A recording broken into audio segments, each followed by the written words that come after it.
Portez un autre regard sur le handicap avec Grégory Cuiron et Apicil, groupe de protection sociale.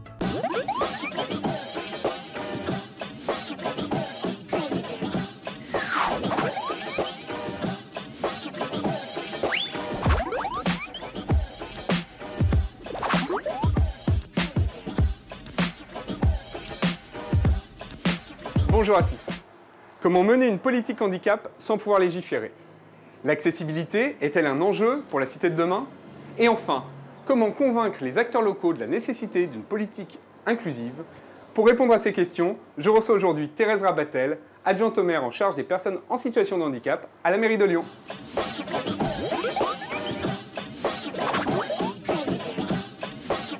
Bonjour Thérèse.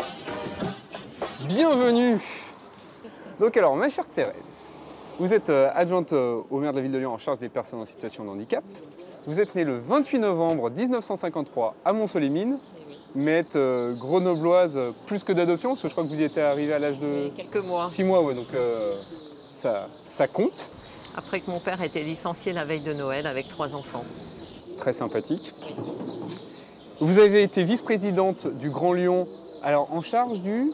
De l'espace détente du Grand Lyon, je me suis occupée des politiques temporelles sur le Grand Lyon, c'est-à-dire réfléchir sur l'ajustement entre les temps des habitants qui ont beaucoup évolué et puis les temps des services urbains, publics ou privés. Gérer un peu la vie au quotidien et humer l'air du temps, c'est le cas de le dire. Oui, j'aimais beaucoup, c'était très intéressant. Et vous êtes maintenant conseillère également à la métropole de Lyon, sur tous les sujets qui touchent au handicap? Voilà, conseillère déléguée à la politique du handicap et adjointe au maire de Lyon sur 2 discriminations, égalité femmes-hommes et personnes en situation de handicap.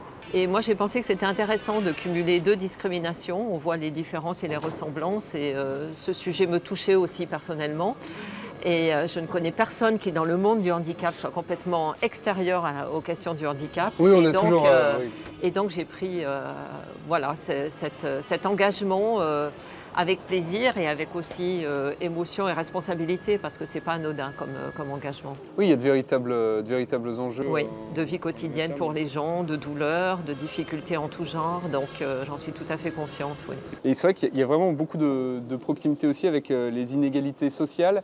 Et il y a des gens qui sont handicapés sociaux et d'autres qui sont handicapés physiques, psychiques. Oui, c'est vrai, bien sûr. Et parfois, les deux se cumulent. Mais souvent, je le dis quand même, sur le handicap, il y a plus de consensus que sur l'égalité femmes-hommes, qui est un sujet où il y a plus d'idéologie et plus de politique et où ça reste encore chaud sur un certain nombre de sujets et où ça avance moins que sur le handicap. Sur le handicap, je m'en occupe depuis 2008, depuis 10 ans.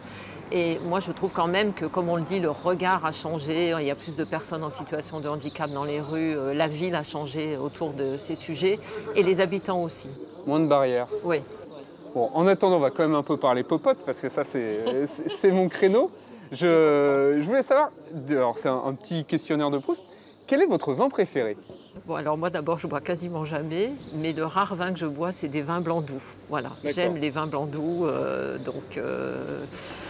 des sauternes, des vins liquoreux, voilà, des pinots, ou un peu moins liquoreux, le tariquet, enfin voilà. Quel est le plat qui a marqué votre enfance? C'est plutôt la cuisine qui a marqué mon enfance, la cuisine de ma mère. Ma mère faisait une cuisine traditionnelle, française, voilà, elle avait été bien éduquée. Vraiment. Et vous-même vous cuisinez? Un petit peu. Vous avez une spécialité? Non, moi je fais beaucoup cuisine à la vapeur.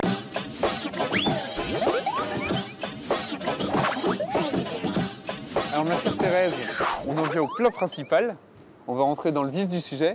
La première question que je me pose, c'est comment on arrive à mener à bien une politique handicap quand on n'a pas la main sur la loi et qu'on ne peut pas légiférer?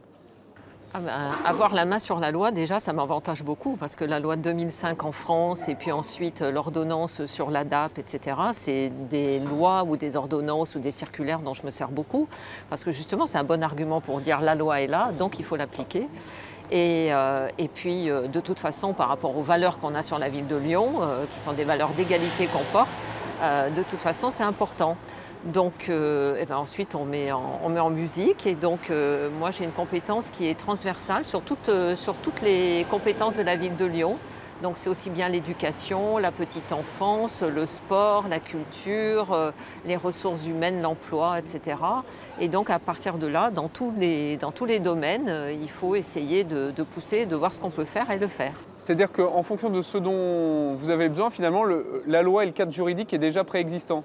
On a cette chance en France. Je viens d'aller en Belgique, qui est un pays qui est un État fédéral. Donc en fait, il n'y a pas de loi générale. Ils ont beaucoup admiré ce que je racontais sur la France.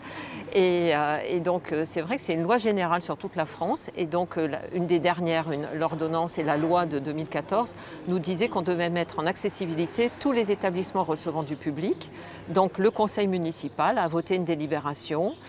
Sur 9 ans, parce qu'on en a plus de 600 des établissements recevant du public, donc sur 9 ans, on a mis 39 millions d'euros pour l'accessibilité qui est construite pour tous les types de handicap.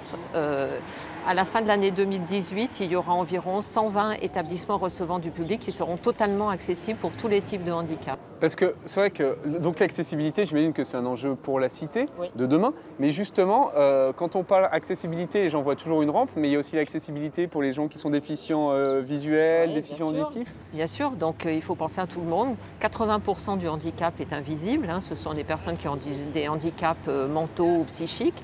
Et puis il y a une partie même du handicap physique qui n'est pas toujours visible. Une personne sourde aussi, elle déambule comme elle veut, mais par contre elle a besoin d'une lumière rouge qui puisse lui indiquer s'il se passe quelque chose, vous voyez. Et donc chaque type de handicap a ses besoins. Donc en fait, on a beaucoup d'établissements recevant du public qui sont déjà largement accessibles, mais il faut peaufiner dans tous les détails d'ici donc 9 ans pour que tout soit accessible dans 9 ans. Et moi, je trouve que c'est très bien. La loi nous y oblige, c'est très bien. Oui, parfois, il faut savoir être coercitif. Oui, tout à fait. Et les outils numériques, parce qu'il y a de plus en plus d'applications, de sites internet, de choses comme ça doit être une aide, j'imagine, pour tout ce qui n'est pas handicap physique stricto sensu. J'entends par là des problèmes de mobilité. Ah ben, si, pour les personnes qui sont aveugles, par exemple, Oui. et qui ont quand même du mal pour se déplacer, eh bien oui, les outils numériques sont extrêmement importants. Donc il y en a une partie qui est notre responsabilité, mais il y en a une large partie aussi qui est achetée en fait par les personnes en situation de handicap. Quand on est avec une personne aveugle, on entend l'heure qui sonne, on entend du bruit parce qu'ils sont avertis de toutes sortes de choses et c'est vraiment un gros progrès. Et justement, s'insérer dans le tissu associatif, le tissu politique local, c'est difficile de convaincre les différents acteurs de la nécessité justement de cette politique d'inclusion ? Là, je pense qu'aujourd'hui, il n'y a plus personne qui résiste vraiment. Tout le monde est conscient que l'accessibilité, en plus, n'est pas que pour les personnes en situation de handicap. Aujourd'hui, c'est l'accessibilité universelle. Nous serons tous âgés si nous ne mourrons pas en vent, peut-être en ayant des difficultés de déplacement, puis les femmes enceintes, et puis quand on a une valise, et puis les poussettes, etc. Donc, à l'instant T, il y a toujours 30% de la population qui est en difficulté de déplacement. Et donc on travaille pour tout le monde.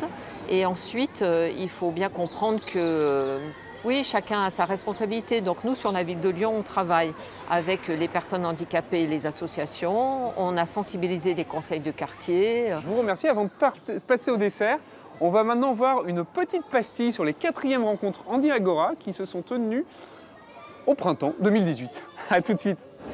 Alors ici, vous êtes sur le salon des rencontres Handi Agora. Il a lieu tous les ans au printemps.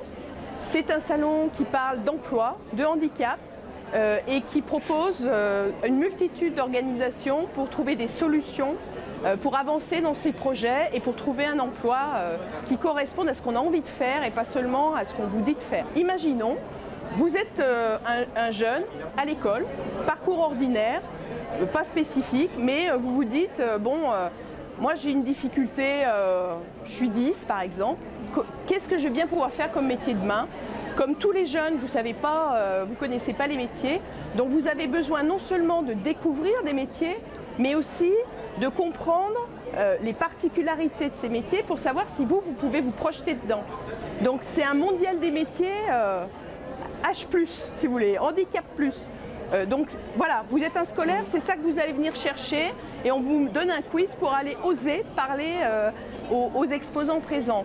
Quelques tendances que je remarque sur le terrain, c'est que la loi de 2005, elle a fait quand même levier, elle a fait son effet, qu'il y a de plus en plus de personnes en situation de handicap qui travaillent effectivement dans les entreprises et que c'est une dynamique positive qui s'est instaurée, qui ne reviendra pas en arrière. Et je reste positive et plutôt que de faire des analyses, je préfère proposer des solutions effectives et vous y êtes. Donc la solution effective, c'est de faire en sorte que les gens se rencontrent, se parlent, se comprennent et avancent ensemble.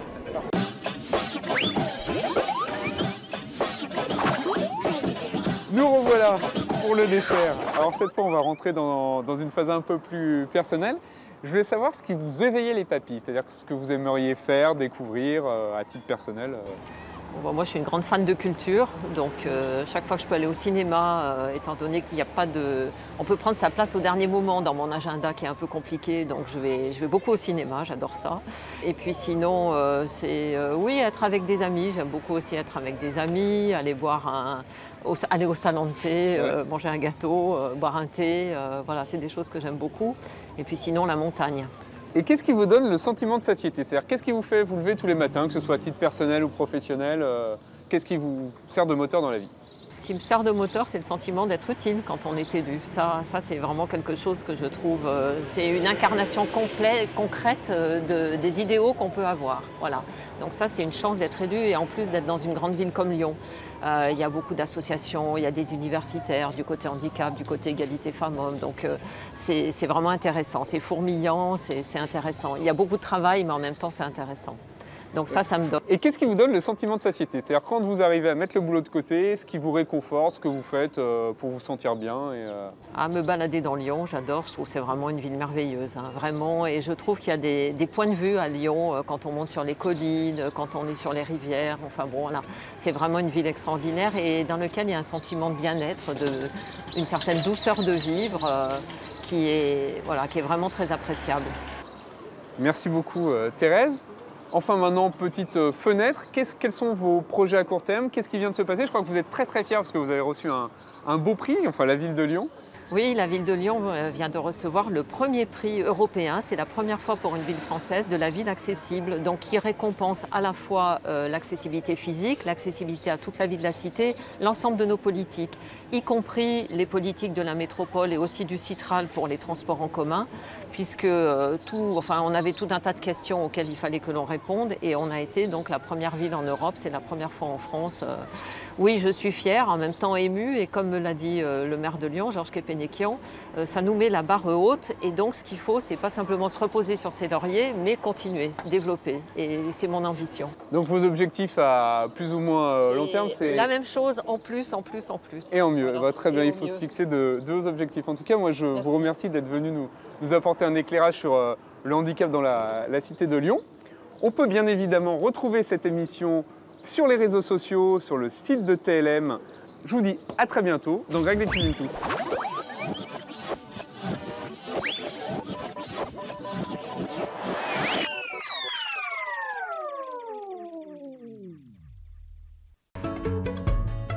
Portez un autre regard sur le handicap avec Grégory Cuiron et Apicil, groupe de protection sociale.